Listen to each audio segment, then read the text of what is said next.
Growing up in the 90s, the R129 was the epitome of the "you've made it" mentality. Sure, there were likes of Ferrari and Lamborghini and Porsche, but those were the "I've made it and been made it for a while" type of cars. The R129 signified that your bank account was now ready to play with the big kids. The Mercedes-Benz SL in one form or another has run continuously since its iconic introduction in 1954 as the 300 SL, with the huge space frame that mandated the use of the dramatic gull-wing doors, and it became synonymous with the SL. A 2-year hiatus from 2020 to 2022 was the only stopgap in SL production. Always a two-door, two-passenger car that has been available early on as a convertible with detachable hardtops, the current SLs from 1998 have been retractable hardtop convertibles, negating the need for heavy, separate hardtop roofs. Unfortunately, our SL320 does not have its hardtop for unknown reasons. The R129 models were first introduced in 1988 and ran from the 1989 to 2001 model years. The first retractable hardtop convertible versions of the SL class appeared in 2002 for the 2003 model year as the extensively redesigned R230 cars. Built in Bremen, Germany, and designed by car designer legend Bruno Sacco, the R129 ran for 12 years relatively unchanged in its design, with the majority of changes happening with engine and transmissions. Exterior updates are few, and as a result, a trained eye can easily identify certain models, but to the majority of viewers, the cars all look the same.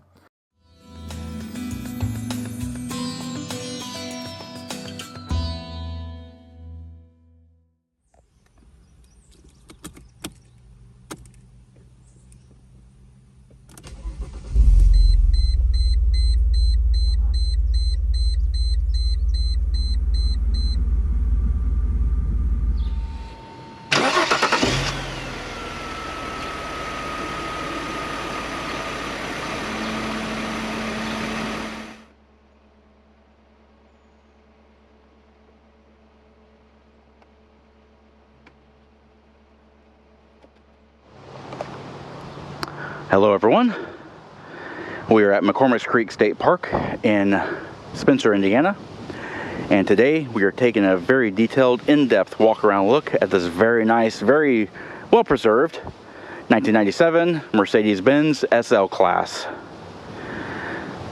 Today's SL is actually the straight 6 version. It is the SL320. It is painted in black clear coat, and it does feature the black leather interior. I've been wanting to review one of these cars for a long time. I finally got my hands on one, and while the top and the roll bar are non-functional, for the purposes of this video, it's still going to be a detailed, in-depth review. We're going to cover everything from exterior to interior, mechanical, fuel economy, and everything else in between. I do have full pricing on screen. I would say the options list is in the description box below, but due to the nature of these vehicles, not a whole lot of options were available, and this car is pretty much maxed out. Of course, the SL320 is rear-wheel drive with power coming from the very smooth, naturally aspirated 3.2-liter M104 dual overhead cam 24-valve inline 6-cylinder engine. This cast iron block aluminum head engine features Bosch LH Jetronic sequential fuel injection and sports a 9.2-to-1 compression ratio. This engine creates 228 horsepower at 5,500 RPM and 232 pound-feet of torque at 3,750 RPM. It is good for 0 to 60 miles per hour in about 8.3 seconds. 0 to 100 miles per hour comes in at 21.9 seconds, with the quarter mile hitting in at 15.9 seconds at the 88 mile per hour trap speed. Its top speed is electronically limited to around 155 miles per hour.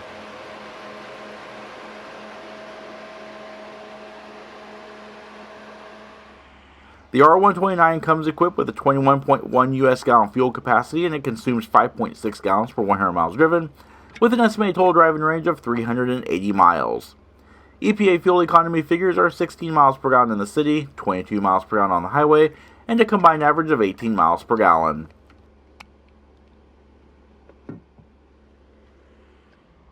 While a 5-speed manual transmission was standard on the SL320 cars, our car comes equipped with the optional 5-speed 5G-tronic electronically controlled automatic with winter standard driving modes and a 3.45-to-1 final drive ratio. Huge thanks to Mohr Motors in Spencer, Indiana for letting me take this car out. Very nice guy. Check out their website. I put the description in the video clips in the beginning. Now, as I always do in my videos, I'm going to cover the rear end styling in depth, but here we are walking around the rear. Just a very nice, clean appearance. All red tail lamps, and somehow they're able to make the amber come out of the turn indicators and all that kind of stuff. It's a pretty neat touch. All right, now looking around the rear of the SL class, even though there are several different designations for the engines and stuff like that, pretty much all of them are the same in style and design. One thing I really like, now this is usually the part of the video where I have the top up. Sadly, this car's top doesn't work as a power top, so you have to manually raise and lower it, and it's a little bit difficult, so we're just going to leave the top down, and it's a nice day out anyway. One thing I love is when the top is actually down, you have this like satin chrome finish here. All the top hardware is in here, but it has a really nice feel to it, real nice look to it. It's a burnished color, love it. Nice leather boot here that stows the hard top, and of course the roll bar is deployed. And I think the hydraulics for this are also inoperable, which is causing the top to be inoperable. But you know, it's an older Mercedes and the hydraulics are prone to wear sometimes, so you know. But I think the lines on these cars are very clean. You do have the power antenna here, coming down to a really iconic Mercedes-Benz deck lid. You have very 80s and 90s Mercedes-Benz taillights here, a deeply ribbed plastic with almost all red housings. But you do have amber turn indicators. We've also got the rear fog lamp. Reverse lights are inside here. And of course, you have the SL320 designation. And of course, in the center, you have your third brake light, the Mercedes-Benz three-pointed star, trunk release here with the lock, and of course, your infrared sensor. And here is the other tail light assembly. Just overall, just a nice, clean look. All right, now as we walk along the profile of the car, even with the top down, the car looks absolutely incredible. It's a very hot day today. And of course the roll bar is sticking up, but that's okay. This looks really good as a convertible. It does have a soft vinyl top. It does not have the hard top, and it does have the plastic window, and the actual top itself is in decent condition. However, it just doesn't fold power assisted. Steering is hydraulically assisted vehicle speed sensitive variable rate recirculating ball with 3 turns lock to lock and a 14.1 to 1 overall steering ratio with a 35.4 foot turning radius. Wheels on this car are the 16 by 8 inch cast aluminums, and they are shot in 225/55 ZR16 Michelin Pilot Sport all season plus tires. Brakes are dual circuit hydraulic power assisted 4-wheel disc brakes with ABS and feature 11.81 inch vented rotors up front and 10.94 inch ventilated rotors in the rear. These brakes can halt the R129 from 70 miles per hour to 0 in 175 feet. All right, now just as we did up front, or in the rear, we're going to do the same up front. We're going to cover it in more detail, the design elements. But just taking a look at it, just a very nice classic Mercedes-Benz style. Unmistakable of what it is. I've always liked these cars ever since they came out in 1989. Alrighty, taking a look around the front, I love the long hood, short deck design of the SL class. It's a very stately, very elegant design. It holds up even to this day. Just a very good looking car. These are really hard to find anymore that are in really good shape. And this one seems to be pretty decent. Coming down, you do have, of course, the mirrors there, the large mirrors. Up here, the headerless windshield there is pretty cool looking, all the way down to the body color pillars. Of course, Mercedes-Benz mono wiper. Coming down the long hood into the front grille area. And this car is not fitted with the xenon headlamp, so we just have halogen headlamps, but we do also have the headlamp washer and wiper. Of course, you have your front marker light and turn indicator, and down below we do have fog lamps. That same burnished look also completes the grille slats. And of course, front and center, you have the large three-pointed star and the Mercedes-Benz logo on top.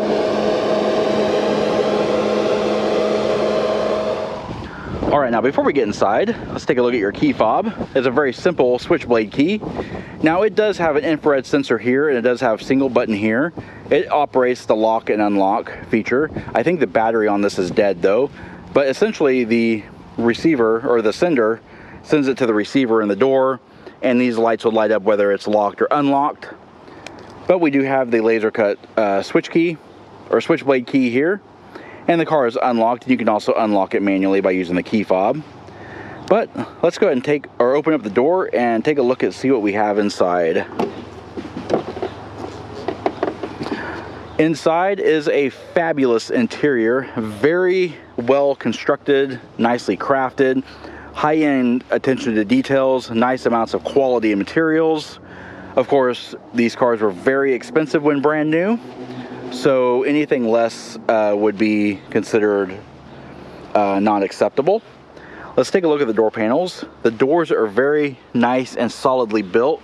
Let's take a look at it actually here on the side. There's a nice big chrome strip, that's chrome metal. Just thick doors, emergency warning light showing the doors open. And of course, there are all the door panels there, but just a nice thick solid door. It is covered in a leather-like vinyl. And of course, you do have the stitched leather here for your airbag cover. Nice amounts of burl walnut trim. You have a chrome door pull, goes into the speakers here. You have another set of speakers down here. 8-way power driver and passenger seat with 3 memory. And of course, your height adjustable head restraint as well. The armrest opens up to reveal some concealed storage. On the instrument panel, you do have your parking lamps, your headlamp controls here, and front and rear fog lamps. Parking brake release is right here. And inside the footwell, right here, you do have your hood release, your parking brake, and of course, just the gas and brake pedal. No clutch, because this car does not have a manual transmission, although one was offered. We also have a tilt and telescoping steering wheel that is power adjustable, and that operates with the memory. All right, taking a look at the seats. Now, they have seen some wear. Of course, this car does have some miles on it, so some wear is to be expected, but the seats are still very comfortable. They are very supportive. As stated before, they do have power adjustable head restraints, and by pressing up and down on the door switch, you can actually raise and lower said restraint, and it also will raise and lower your seatbelt extender as well. And the head restraints also adjust for tilt. Now, they are a nice solid seat. They do have perforated leather on the insides and just a standard leather on the outsides. But as stated before, it is showing some wear and some rips here in the leather. But overall, still a very comfortable seat. All right, let's check out the rest of the interior. All right, now that we're inside, let's take a look at the interior. We're going to show it in more details. There is kind of a lot to show in here because it is a technologically advanced car. We do have a leather-wrapped steering wheel. It's a 4-spoke steering wheel design with the airbag, of course, and we have the horn. Over here on the left-hand side, we have our cruise control stalk and our multifunction control lever. It does control the wiper washer controls, high beams, flash to pass, and of course your indications. Taking a look at the instrument cluster here, it is a very informative display. Motor Week would be very enthusiastic to see such gauges. Down below, you do have the call-out strip for all of your warning lights. So there is a large assortment of them. And starting over here at the far left, we have our gasoline gauge. This trifecta of gauges here has a miles per gallon gauge, our coolant temperature, and our oil pressure. Coolant temperature is in degrees Celsius and oil pressure is in bar. Then we also have a 160 mile per hour speedometer. And currently at the time of this recording, this vehicle has 125,553 miles. Over here, 7,000 RPM tach and a clock. And our key is in the dashboard itself. All right, taking a look over the top of the dash, it's a very narrow dash, but it has a nice padded vinyl that feels like leather. We do have some speakers here, and as you can see, the dash has survived all these years. It is in great shape still. It is not ripped or split or cracked or anything like that. Now this one is a little bit tricky. This is a little storage area here. By pressing this button here, it unlatches it, and then this should pop up. But unfortunately, this car is being kind of a booger today, and this is really hard to open. But anyway, on cars such equipped, this panel here would actually have a cell phone receiver in it. This car is unequipped, so it's just a small little storage binnacle. Now down below, we have positional air vents here. and you can actually increase and decrease the temperature inside the vents. And of course you can also spread the ventilation controls, split them with these little dials here, which is pretty clever here. You can centralize them or anything like that. And then down below we do have the electronic automatic climate control.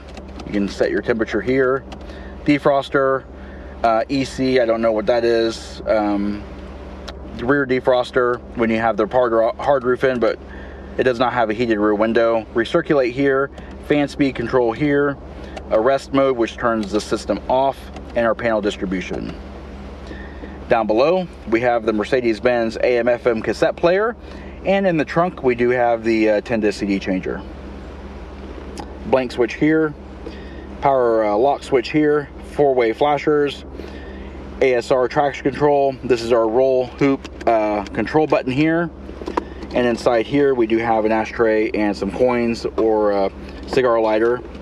And then here we have our power mirror controls, our power window controls here, sport and winter drive modes, or standard and winter drive modes on the classic Mercedes-Benz gated shifter. Inside this little pouch here, that red light, that is actually the top power top switch. Sadly it's not working, but as you can see down the center console we have nice amounts of burl walnut. Along the center console we have this roll top that opens up to reveal storage and a cup holder, and you can actually flip this cup holder up to get it out of the way. And here is nice, this armrest. Lifting this switch, you can actually slide your armrest forward, or by pressing this button here you can open the storage tray for additional storage. There is a lot of storage and knickknacks because this car actually has no glove box. So here we are, that's the interior of the Mercedes SL. Just love this car, absolutely love this car. There's no glove box because at the time this car was designed, airbags were a lot bigger back then, and so the airbag takes up the majority of the space. They were not a compact design, and remember this car came out in 1989, so the dashboard remained relatively unchanged throughout its production life cycle. Down here you do have nice amounts of carpeting, just gives the interior a nice fit and finish. Now the factory mirror has become, over time it's become lost, so a aftermarket mirror was installed, and we do have our overhead reading lights here. And then of course you have the sun visors that do have illuminated vanity mirrors. The sun visors do swing out, but they do not slide, so you can see the amount of protection it doesn't offer, but still nice to have. Some roadsters, those don't even swing out. So all right, now this car only has 2 seats. There is no back seat, but let's take a look behind the seats anyway. And to do so, we're going to open up or lift over the seat, and by doing that we're going to disengage the latch, and that is by this really nice solid chrome handle, not a plastic handle, just a very nice solid chrome door pull basically. And we're going to fold the seat forward, and what we have back here looks kind of like seats, but they are not, just carpeted parcel shelves.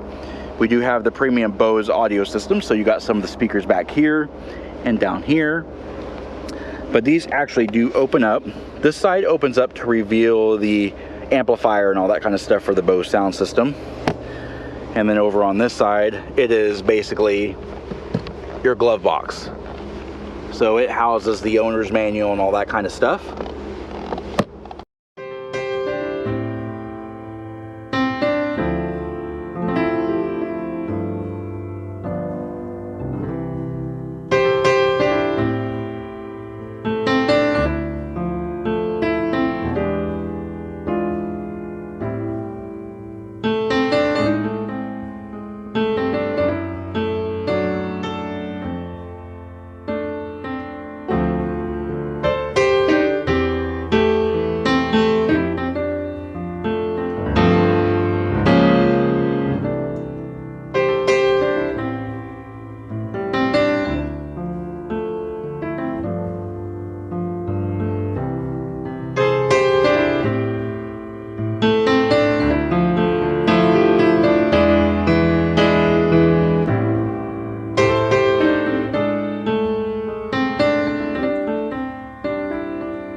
Alrighty, let's take a look at the trunk now. Getting into the trunk is easy. You can use the key to open it, or you can just press the button here. It's actually a button. It unlatches, and the deck lid is on hydraulics and compound hinges, and it opens up a nice wide angle. See the detail of the hinges right here. Just a nice solid construction here. And inside, what you see is not a huge trunk, considering that the top takes up a portion of that. And of course you have that large parcel shelf behind the seats. But inside you do have your CD changer. And one of the most clever ways to change bulbs I've ever seen in a car, this access panel, it opens up on a hinge and reveals all of your bulbs, easily accessible and able to change at a moment's notice. As you can see, they all line up with the bezels. And then you just close it back up, make sure it's latched, and you're good to go. Now behind this little panel here, these little elastic clips hold this in place, and this is your wind deflector that you can install. And we just put those back just like that.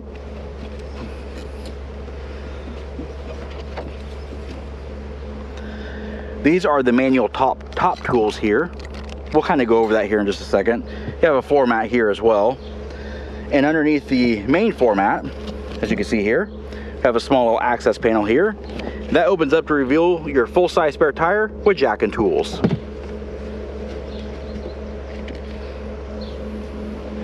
And to close the trunk is easy. Just close it normally.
Alrighty, that does conclude our in-depth walk-around look at the 1997 Mercedes-Benz SL320. Again, a huge thanks and shout out to Mohr Motors in Spencer, Indiana for letting me take this car out. If you like this video and would like to see more like it, please comment down below. Also, don't forget to hit the like button and subscribe. Check out our Facebook page at facebook.com/neighborhoodcarreviews and our Instagram channel at BrentsOJ1. And of course, as always, thanks for watching.